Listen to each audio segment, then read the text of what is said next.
Bonne fête de Pâques à toute la communauté chrétienne. Bienvenue à ce rendez-vous de l'information sur EZAE Télévision.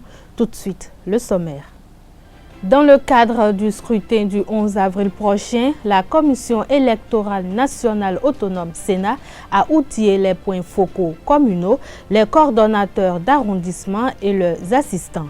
Vous suivrez dans cette édition Emmanuel Tiando, président de la Sénat, qui a rappelé au CA et ACA retenu leur rôle et mission.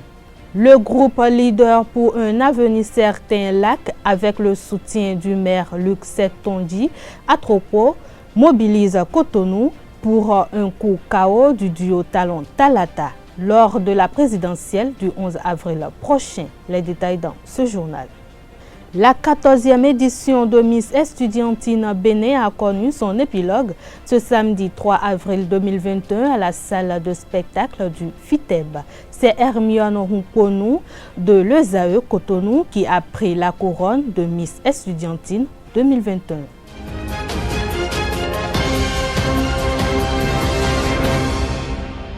La Commission électorale nationale autonome Sénat a outillé le week-end écoulé les points focaux communaux, les coordonnateurs d'arrondissement et les assistants en vue du bon déroulement du scrutin du 11 avril prochain.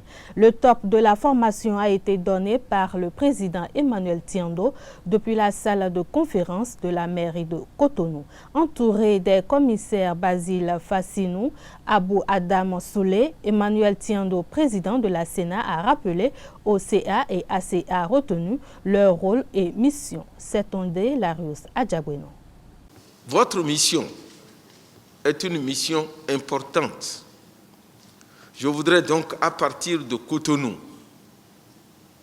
à travers vous, m'adresser à l'ensemble des coordonnateurs d'arrondissement et de leurs adjoints qui seront en mission dans tous les arrondissements de notre pays à partir de ce jour. Vous avez été retenu par la Sénat.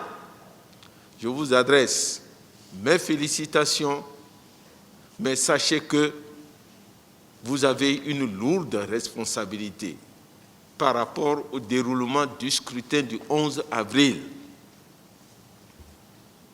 En effet, comme je l'ai dit, votre rôle est déterminant dans l'organisation du processus électoral. Vous êtes les yeux, les oreilles et les bras de la Sénat au niveau de votre arrondissement. Si au niveau d'un arrondissement, l'élection ne s'est pas produite de manière convenable, la première responsabilité en incombe d'abord au coordonnateur d'arrondissement et à ses adjoints. C'est pourquoi, après la formation que vous allez recevoir aujourd'hui, vous-même, votre première tâche consistera à former les membres des postes de vote qui relèvent de votre juridiction territoriale. En effet, dans le kit qu'on va vous donner, il y aura la liste des membres des postes de vote. Il y aura également la liste de vos adjoints. Vous devez, en tout cas avant le 11 avril, former les membres des postes de vote de vos différents arrondissements. C'est votre première mission. Naturellement, votre seconde mission, c'est d'organiser les opérations de vote, ce qui suppose que lors de la formation des membres de vote, vous avez pris connaissance de ce qu'est votre arrondissement. Vous devez connaître votre arrondissement. Vous devez connaître les membres des postes de vote qui sont dans votre arrondissement. Organiser les opérations de vote c'est d'abord vous conformer aux dispositions de la loi. Vous n'êtes pas sur le terrain. Vous n'êtes pas dans un arrondissement pour représenter votre parti politique, si vous en avez. Vous êtes sur le terrain pour accomplir une mission républicaine. À partir du moment où vous avez été choisi par la Sénat, vous devez faire preuve d'impartialité totale. Et vous devez suivre ce qui a été dit concernant votre mission. Le groupe Leader pour un avenir certain LAC, avec le soutien du maire Luc Setonji Atropo, mobilise Cotonou pour un coup KO du duo Talon Talata lors de la présidentielle du 11 avril prochain. Dans une ambiance festive, ses membres ont sillonné les artères de la capitale économique le vendredi dernier pour susciter l'adhésion des Cotonois à la cause de leur candidat. Reportage Seton Delarius Adjagbeno.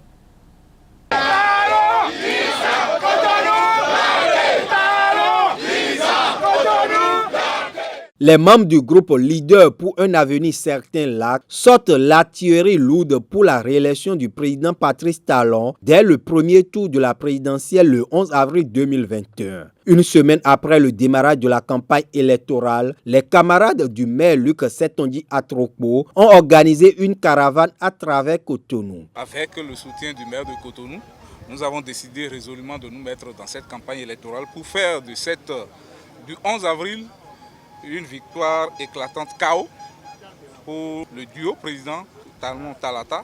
Nous voulons que la population de Cotonou sorte massivement pour que les objectifs que nous nous sommes fixés soient atteints, c'est-à-dire réaliser un KO à au moins 90% et obtenir un taux de participation d'au moins 70% du corps électoral. Du stade de l'amitié général Mathieu Kérékou, le cortège a parcouru les grandes artères de la ville pour vanter les mérites du duo Talon Talata dans une ambiance festive.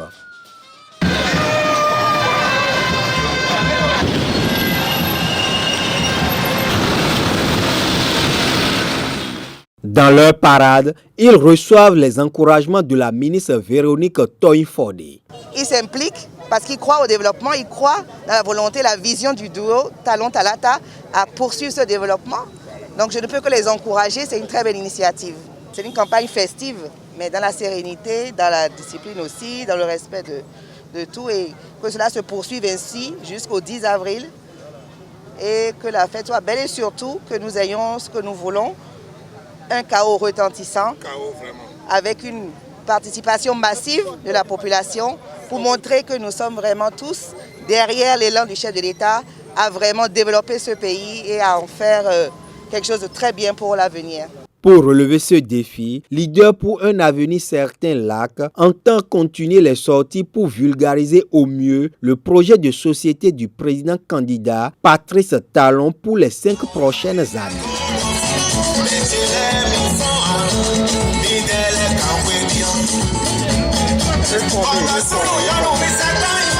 Claudine Afiavi Prudencio et son parti politique Union démocratique pour un Bénin nouveau, UDBN, ont mis un point d'honneur au cours de la campagne de la présidentielle du 11 avril 2021. Engagé pour un chaos au profit du duo Talon Talata, l'UDBN a offert une ambiance festive aux populations de l'arrondissement de Godomé. Le siège de l'UDBN a vécu l'apothéose avec un géant concert animé par de grands artistes et marqué par le duo Nicanor Sessimé. Au terme de cette journée, la présidente a exprimé son satisfecit. Des propos recueillis par Carles Kitome. Vous savez, je suis à Godomé. C'est normal que je demande à tous les fils et filles de Godomé de sortir massivement le 11 avril pour voter pour le président Patrice Guillaume Atanas Talon. Je fais la campagne de proximité à Godomé, vous le savez bien. Et c'est normal que là où je n'ai pas pu aller, que je demande à ces fils et filles de venir me voir. Et c'est ce qui s'est passé cet après-midi sur le terrain du CEG de Godomé. Ils étaient sortis nombreux. Vous avez vu, c'était un meeting géant. Après cela, C'est normal que nos sœurs travailleuses de cesse, que j'échange avec elles pour leur reconversion. Parce que ce travail n'est pas digne. C'est ça que j'ai discuté avec elles, ensemble avec le professeur Fanny Aouyan, qui est notre directrice de campagne, qui est professeure titulaire de gynécologie obstétrique. On a bien échangé avec elle. On leur a donné quand même pas mal d'astuces. Je crois qu'elles ont accepté cette reconversion-là. Il y a le microcrédit à la FIA qui est là. Si nous-mêmes déjà on peut faire quelque chose, on le fera juste après les élections. Mais on leur a bien dit, soutenir notre candidat, d'abord, elles ont cette volonté-là déjà. Donc, elles doivent soutenir le duo avec nous pour qu'on puisse réaliser ce chaos authentique, limpide que nous espérons pour le 11 avril 2021. Ce chaos-là, il faut qu'il aille jusqu'à 98,5%, comme j'ai l'habitude de dire. Toi et moi pour toujours, près de toi je veux rester, rien ne peut nous séparer. Oh bébé, marchons dans la mer, pour le meilleur demain, pour un amour sans fin. Oui c'est vrai que tu m'as fait si mal.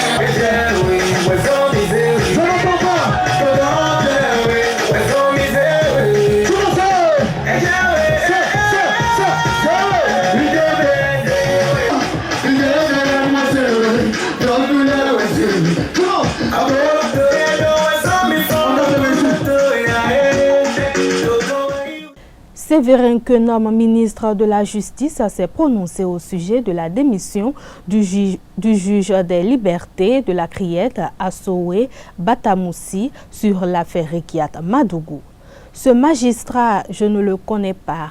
Je ne lui ai jamais parlé, bien qu'étant garde des Sceaux qu'il met en cause. Vous savez bien que Madougou et ses alliés politiques dits de l'opposition radicale jurent par tous les dieux que l'élection du 11 avril n'aura pas lieu et qu'il provoquerait une insurrection destinée à mettre un terme au mandat du président en exercice. Dans le contexte actuel, où il fait cette déclaration, c'est une déclaration orientée, c'est une déclaration suscitée. Il s'agira ni plus ni moins d'une manipulation. Il n'y a pas d'instruction donnée. Il n'était même pas nécessaire de donner des instructions. De quelle instruction a-t-on besoin dans un dossier de financement du terrorisme? Ce n'est pas nous qui l'avions dit. Les juges sont indépendants et ne sont soumis qu'à l'autorité de la loi, a déclaré Séverin Quenom, ministre de la Justice. Rappelons que c'est depuis son exil que le juge béninois Assowe Batamoussi s'est exprimé. Il a démissionné de la Criette, dont il était membre de la Chambre des libertés et de la détention, et il met en cause l'indépendance de cette cour de répression des infractions économiques et du terrorisme. La 14e édition de Miss Estudiantine Bénin a connu son épilogue ce samedi 3 avril 2021 à la salle de FITEP. C'est Hermione Rumponou de l'ESAE Cotonou qui a pris la couronne de Miss Estudiantine 2021. Avec 94,116 points, une taille de 1,110 m et un poids de 50 kg, Hermione Rumponou est sacrée Miss Estudiantine 2021. La première dauphine Stéphania Conso est étudiante à l'université Lerco Sonou. Elle a totalisé 91,58 points. Le titre de la deuxième dauphine est revenu à Chimène Accordé de ESAE Parakou qui a obtenu 90 points. Mademoiselle Sidouane Tchénion de ISM Adonai a été élue Miss Fair Play. Je vous invite à suivre Joël Alagbe, promoteur de Miss Estudiantine, à la fin de la cérémonie. Miss Estudiantine Bénin, une élection de l'ambassadrice de la beauté estudiantine béninoise qui est en sa 14e édition, surtout que nous sommes en 2021. Et cela se fait à la veille des élections présidentielles au Bénin. C'est pourquoi nous avons pris comme thème mutation politique au Bénin, rôle et responsabilité de la jeune fille. Vous avez vu tout à l'heure vous-même comment les 8 finalistes des 16 ont opiné, ont développé le thème. Ça montre que le chef de l'État, le président de la République, il a été même félicité tout à l'heure par les candidats en disant que parmi les 3 duos, c'est le seul qui a fait la promotion de la femme. Ce n'est pas nous qui le disons, mais c'est les candidats qui ont dit. Et ils ont souhaité que les prochains gouvernants, ceux-là qui vont le suivre, puissent faire la promotion des femmes. En revenant sur l'événement, c'est un concours au-delà de la beauté, c'est un concours de la beauté intellectuelle. Il n'y a pas que seulement la beauté physique, où le corps, on dit la jeune fille est jolie, elle devient automatiquement Miss Estudiantine Bénin. C'est la beauté intellectuelle. C'est pourquoi nous avons spécifié le développement du thème, et cela se fait en 5 minutes et devant tout le public. Pour finir, vous avez vu comment les membres du jury ont travaillé et comment la Miss a été choisie, la première dauphine, la deuxième dauphine et la Miss Fair Play. Et cela a été apprécié partout parce que vous avez vu que les candidates sont venues avec du public, sont venues avec du monde derrière eux pour pouvoir les soutenir. Et le public étant le grand jury, les membres du jury se sont pratiquement conformés à la décision du public et ont apporté également une petite touche parce qu'ils sont des spécialistes. Il nous a été recommandé pour prendre des mesures afin de permettre aux parents, aux promoteurs d'université, aux étudiants qui sont déplacés pour pouvoir suivre l'événement dans de très belles conditions. C'est pourquoi, à cause de Covid, nous avons raté l'édition de l'année dernière et nous avons rattrapé cette édition tout en respectant les mesures barrières. Suivons à présent les mots de remerciement de l'ambassadrice de la beauté estudiantine, Hermione Hunkonou, au micro de nos reporters. Je me nomme Hermione Hunkonou, étudiante en première année de journalisme à ESAE Bénin. Je ne saurais quoi dire. Je vais juste remercier d'abord ESAE de m'avoir permis de participer à ce concours. Remercier le promoteur, M. Alagbechouen, qui nous a soutenus malgré nos bêtises, nos impolitesses et tout. Il nous a supportés jusqu'à la fin. Et pour finir, je remercie ma mère. Aujourd'hui, j'ai failli ne pas venir à ce concours parce que j'avais peur. Mais là, je suis sans voix. Merci. Le seul truc que j'ai à dire, c'est de croire en ses capacités, vouloir ses pouvoirs. Si on m'avait dit un jour que j'allais devant autant de personnes et parler, j'aurais dit non. Mais j'ai cru en ça. On m'a obligé, on m'a forcé à croire. Et j'ai cru. Donc, croyez en vos rêves, tout est possible. Alors que toute la population béninoise fête la résurrection de Jésus ce dimanche 4 avril 2021, un incendie a embrassé le marché international de Dantokba. Après l'intervention des sapeurs-pompiers, le feu a été maîtrisé quelques heures plus tard. Des boutiques et des marchandises sont parties en fumée. Malgré l'intervention des sapeurs-pompiers pour maîtriser la situation et sauver des boutiques, ils ne sont pas arrivés. En effet, tout porte à croire que ce marché n'est pas du tout à l'abri du danger, y compris les personnes qui s'y rendent pour se faire de l'argent. Pour l'heure, les causes réelles de l'incendie restent inconnues, mais les enquêtes sont en cours. Les responsables de ce marché doivent prendre des mesures pour que le pire n'arrive pas plus tard. Et voilà, ce sera tout pour cette édition. Merci de votre aimable attention. Passez une excellente soirée en compagnie de nos programmes sur ezaetv.bj.